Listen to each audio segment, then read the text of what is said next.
Nagpaliwanag ang lead counsel at tagapagsalita ni Charlie Atong Ang na pansamantala siyang hindi humaharap sa media upang hindi maapektuhan ang legal na hakbang na isinusulong para sa kanyang kliyente.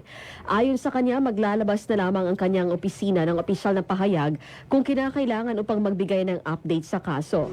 Inihayag din niya kahapon na magsusumite ang depensa ni Ang ng omnibus motion upang ipangwalang bisa ang warrant of arrest na ilabas ng korte sa Laguna kaugnay sa pagkawala ng mga sabongero.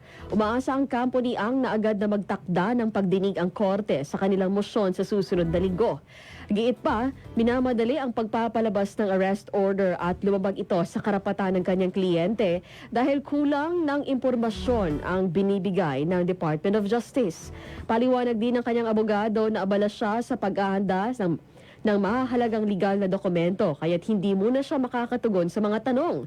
Gayunpaman, tiniyak ng abogada na pinahahalagahan nila ang pagsisikap na marinig ang panig ni Ang at maging bukas siya sa mga panayam kapag natugunan ang pangangailangan ng kanyang kliyente.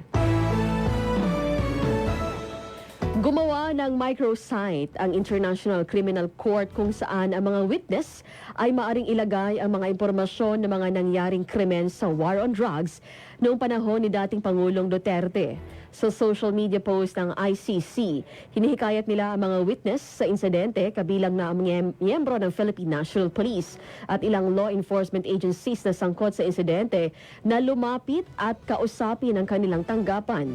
Nagsasagawa kasi ng investigasyon ng Office of the Prosecutor ng ICC sa umano'y crime against humanity nang naganap sa Pilipinas, kabilang ang patayan, torture, sexual violence na bahagi ng war on drugs na naganap mula 2011 hanggang March 2019. Ang nasabing social media post ay nakasalin din sa Tagalog at Visaya version. Matatandaan noong Marso ay naaresto ang dating Pangulo ng ICC dahil sa war against humanity dahil sa kampanya niya sa illegal na droga noong kanyang termino.